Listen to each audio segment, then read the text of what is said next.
Very good afternoon to one and all. Welcome back to High Tea with VaYU Shakti. Yet another beautiful week and close to the weekend, actually. But nevertheless, it's always fun to have you on board and have you as our listeners. And also have my partner in crime, my partner in companionship, in work, in profession.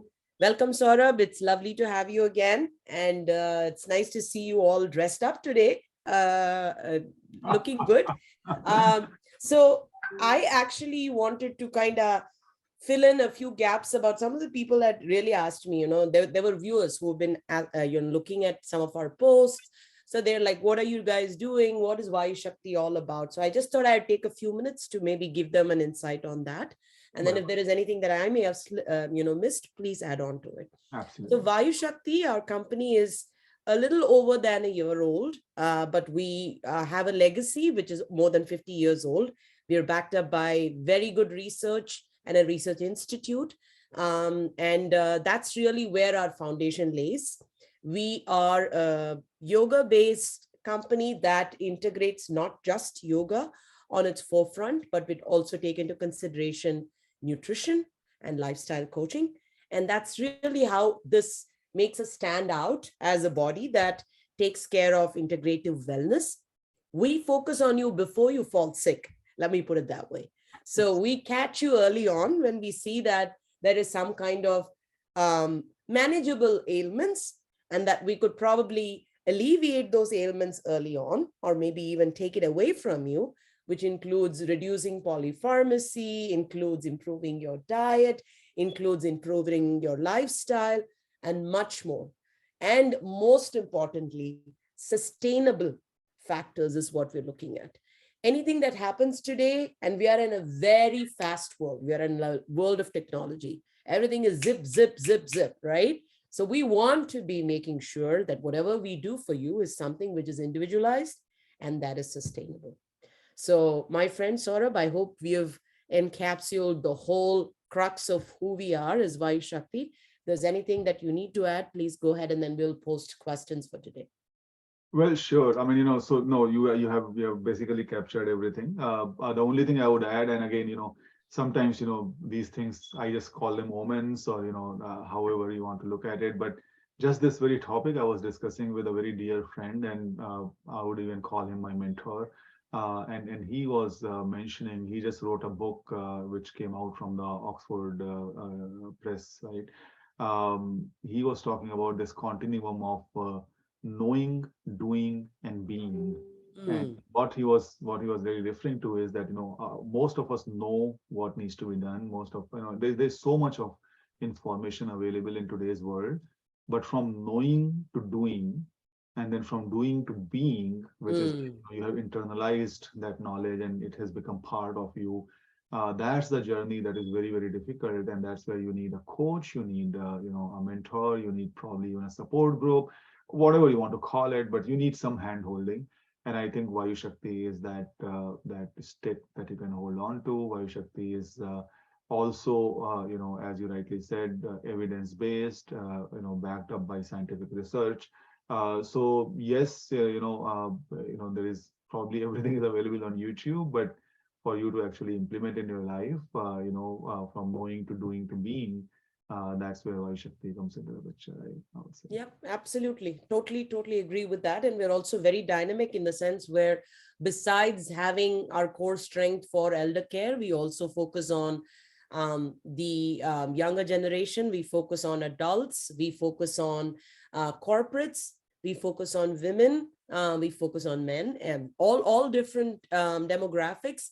And it's more to say individualized based on your needs and your specifications. And so in a crux, we are your one-stop shop for all wellness.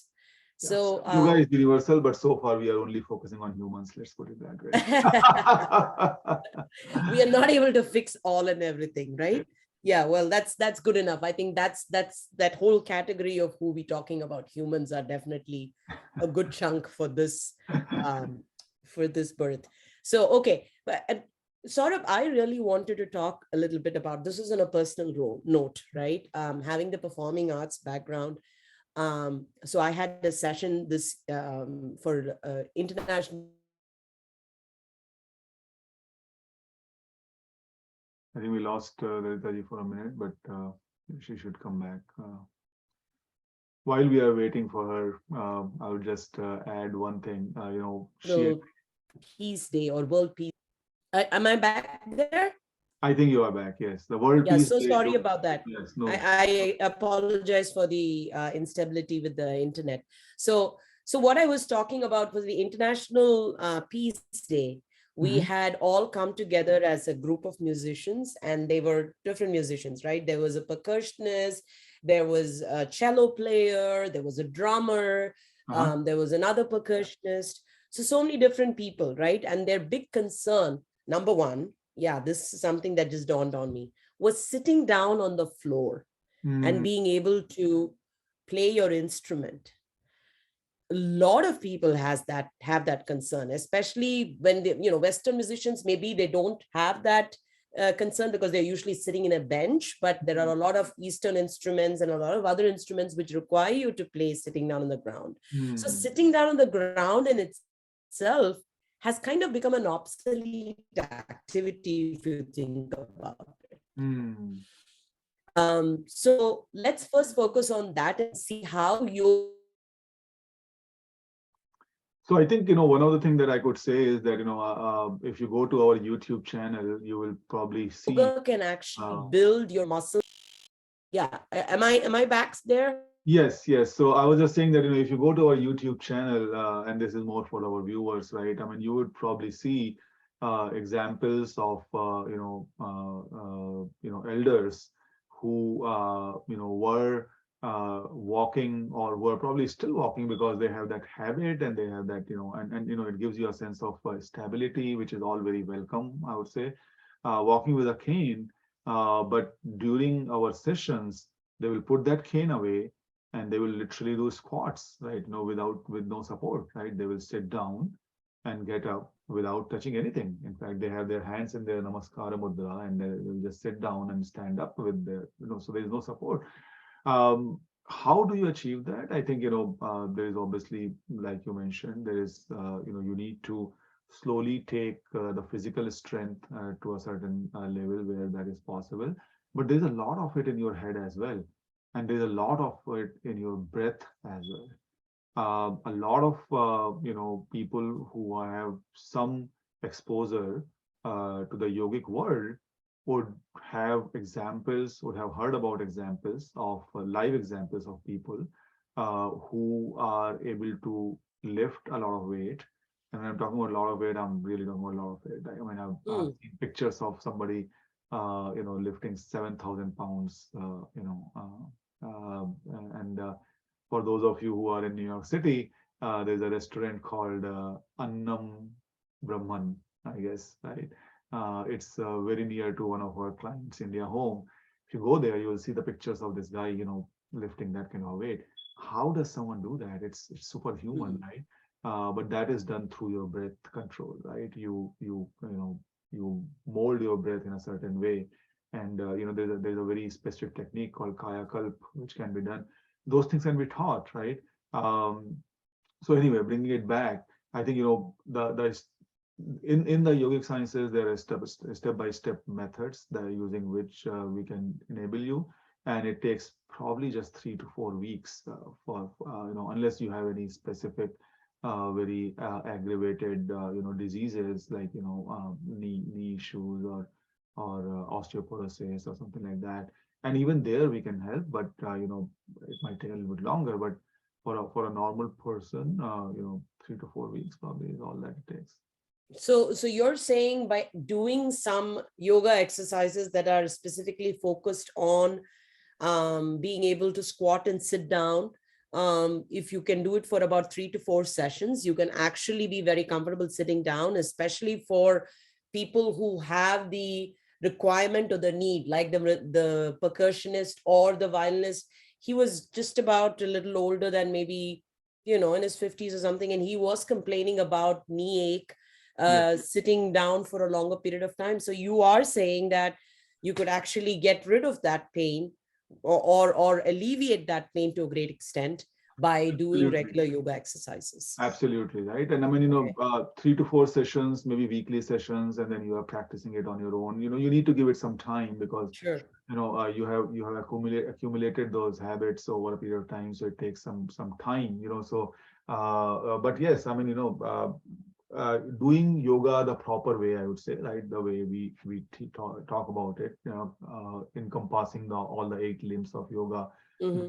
mindfully, with your breath, and never underestimate the importance of diet and daily routines, I would say, right? So, Mm, yes, 4 weeks, yes, absolutely. absolutely. Okay, great. That's good to know. So I hope our viewers are listening. Whoever is not aware of it, we were just talking about how you can get into a habit of squatting and sitting on the floor if you're not used to that, and if it's not in your routine. It's not something that is that people are saying that it should be mandatory, but if it requires for your lifestyle, squatting and sitting on the floor actually helps a lot of ways to straighten your spine, to actually help with opening up your pelvic area. So a lot of great benefits. And there are people who are centenarians who can actually do that very comfortably at today's age and time, having practiced yoga for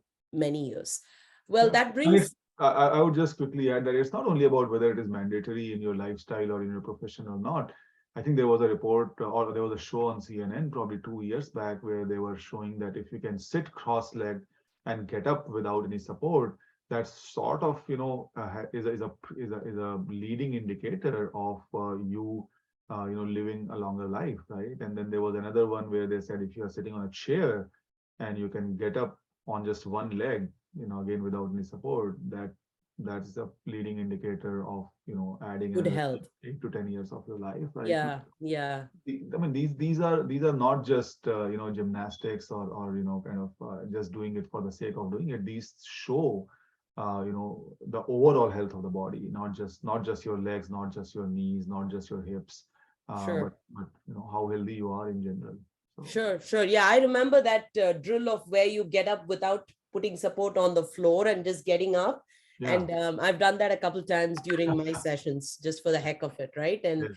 and sometimes I get, my ego hurts if I'm not able to kind of completely get up. So I would like do it a couple more times and then be successful in it. So Yeah. this was the other question I had for you, Saurabh, especially with this, especially for all the performing artists out there, all dancers, all people who do some kind of sports activity, whether it's running, if you're an athlete, whether you're doing tennis, there are so many different sports that we do. And the Hmm. different sports that we do, they are all focused body activities, so Hmm. to say, right? If it's a tennis player, he or she is focusing a lot on her arms. Sure. If it is a dancer, for example, like me, they're focusing a lot on the support of their legs and the knees. Yeah. And also definitely on the upper torso, but more so your entire body weight is supported by the knees, especially with the type of dancing that I do. Sure. So my question to you is, are there specific focused exercises in yoga, especially the form of yoga that we teach, Sure. that we could actually give that specific training for our viewers or for people who are engaged with sports, whether it's an athlete, whether it's a marathon runner, or whether it's a swimmer, whether it's a tennis player, whether it's a dancer, whatever it is? Do we have specific activities that's focused on specific areas of your body that can cause strengthening of it? Got it. So, short answer, yes. A little bit longer answer. I would say that not only that we have specific exercises, but I mean, just to think about it, right? If you are looking at something like that, and you try to break that problem down into, being an engineer, I always think like, how do I break it down into smaller constituents and then solve them on their own? There are three things that we are talking about. One is the preparation, right? Uh-huh. Which is like before you get into that act, before you got into the sport, before you got into the performance itself, how are you preparing yourself for that? Mm. Then there is the performance itself, those, 3 hours of tennis match, or, 1.5 hours of dance performance, or whatever, sport you are playing or performance you are giving, right? And then there is the winding down of it, right? How do you ensure that there were no injuries? If there were injuries, then how do you take care of them? If there is any stress built into the system, how do you de-stress it? And yoga has answer for all three of them, I would say. Mm. Right. And that's what makes it very unique. That's what makes it very effective. And I think, if you really break it down into those three sort of, stages, or smaller problems, we can literally, give you techniques, and we can train you in each three of them. And if you really follow that way, then you will not get into that situation where it has aggravated to a point where there is no point of return, right? So you know that Okay, well, see, that just brings me to this very daunting question that I always thought, being a dancer, that I've got all the sport that I want, all the physical activity that I want, and I'm very energized and I'm very sportsy and everything. But then I realized that there are some activities that are involved with yoga, which is so natural, much more natural to our body than the level of intensity that we engage with contact sports or any other different type of sports, where you probably need that, and everybody Mm, needs that, to mm. unwind the body and to make it ready for that extra sport that you do. So I feel that yoga has definitely done that benefit for me.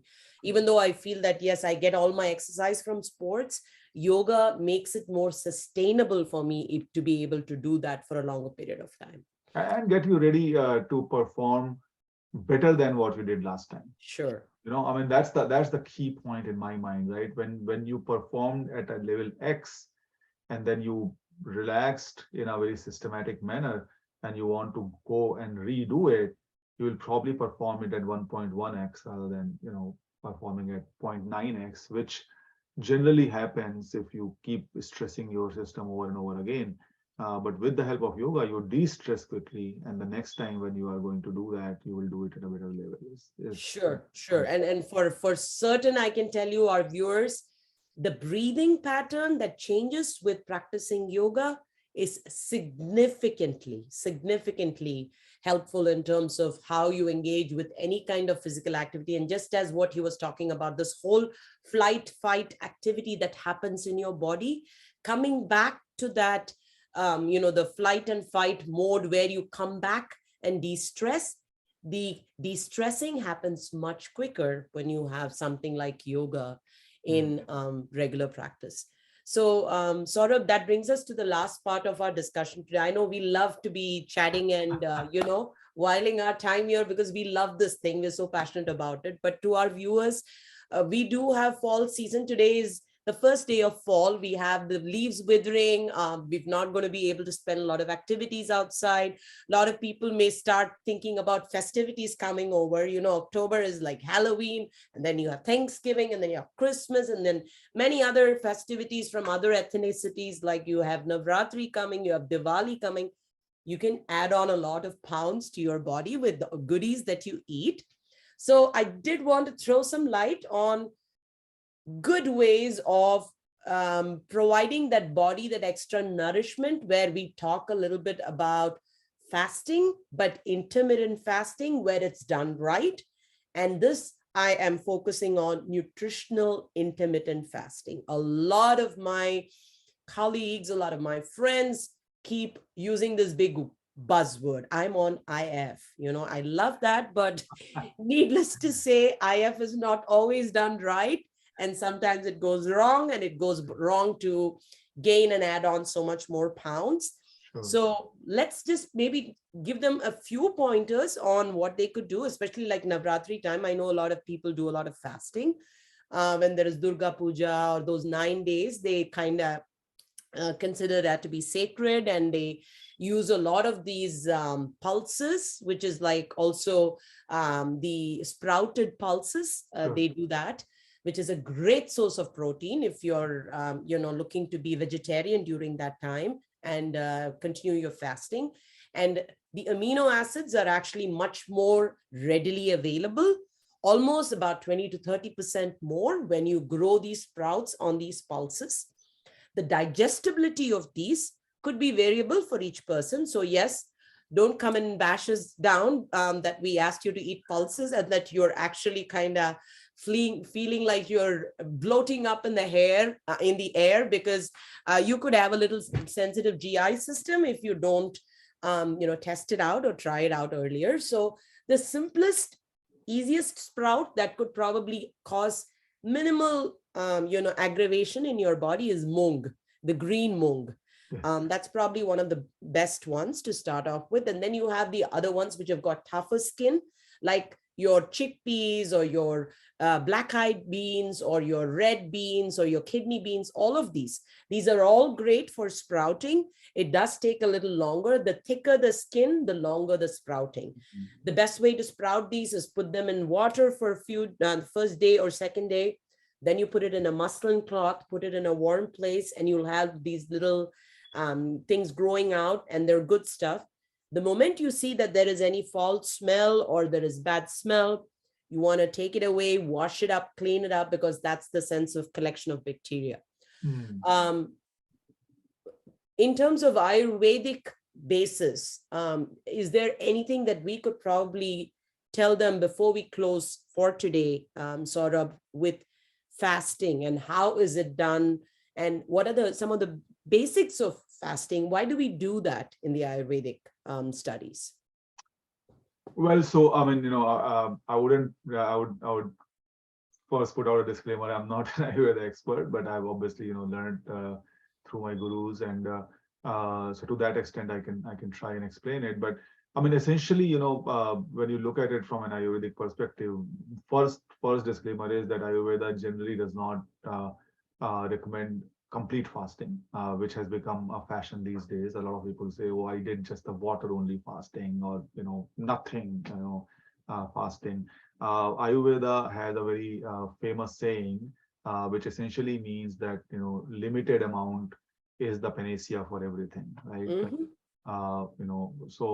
Langhanam paramaushadham, right? So correct. That's the biggest medicine, right? And langhanam means a smaller amount, right? So reducing the amount is what Ayurveda definitely suggests, and that is, it doesn't say how much less, or how much should you eat every day, but the idea is that you reduce it, and that allows the body to kind of rejuvenate and get its mojo back. How it does that, there is a concept of ama in the Ayurvedic concepts, which essentially means toxins. Science has proven it as well. Those toxins are not only in your gut or on your skin; they are actually at the cellular level. And when you start sort of reducing the intake of the body that you're putting every day in, that it becomes easier for body to recycle that those toxins, bring them back into your gut, and then from there they get discharged.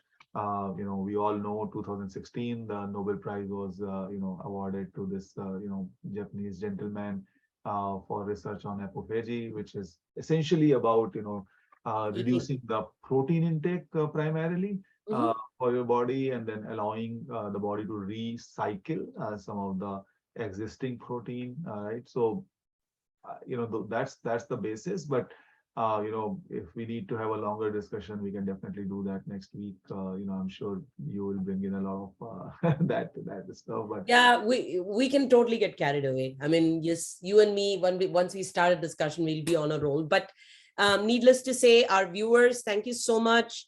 It's just about a half an hour that we spend with you, but we give you value-based, fun-loving information, useful information, not just fun-loving, but also useful information. We are fun-loving people, by the way. And the whole purpose of this engagement was not for us to just advertise who we are, but the purpose was simply sitting down and, dwelling into some of the most important and critical topics that we would have on a regular basis as discussions. And as Saurabh so rightly said, everything and anything is available out there for you to know about, but whether it applies to you, whether you can follow it, whether you need it, is where you can find out with VaYU Shakti, your one-stop shop for integrative wellness. We catch you before you fall sick, and we keep you well without getting sick. So with that said, stay tuned for every Thursday, 3 p.m. Eastern Standard Time for High Tea with VaYU Shakti. Signing off today with my good friend Saurabh. Have a wonderful afternoon and enjoy the rest of the fall season. See you soon. Thank you, Ritaji. Yeah, see you everyone next week. Thank you. Bye.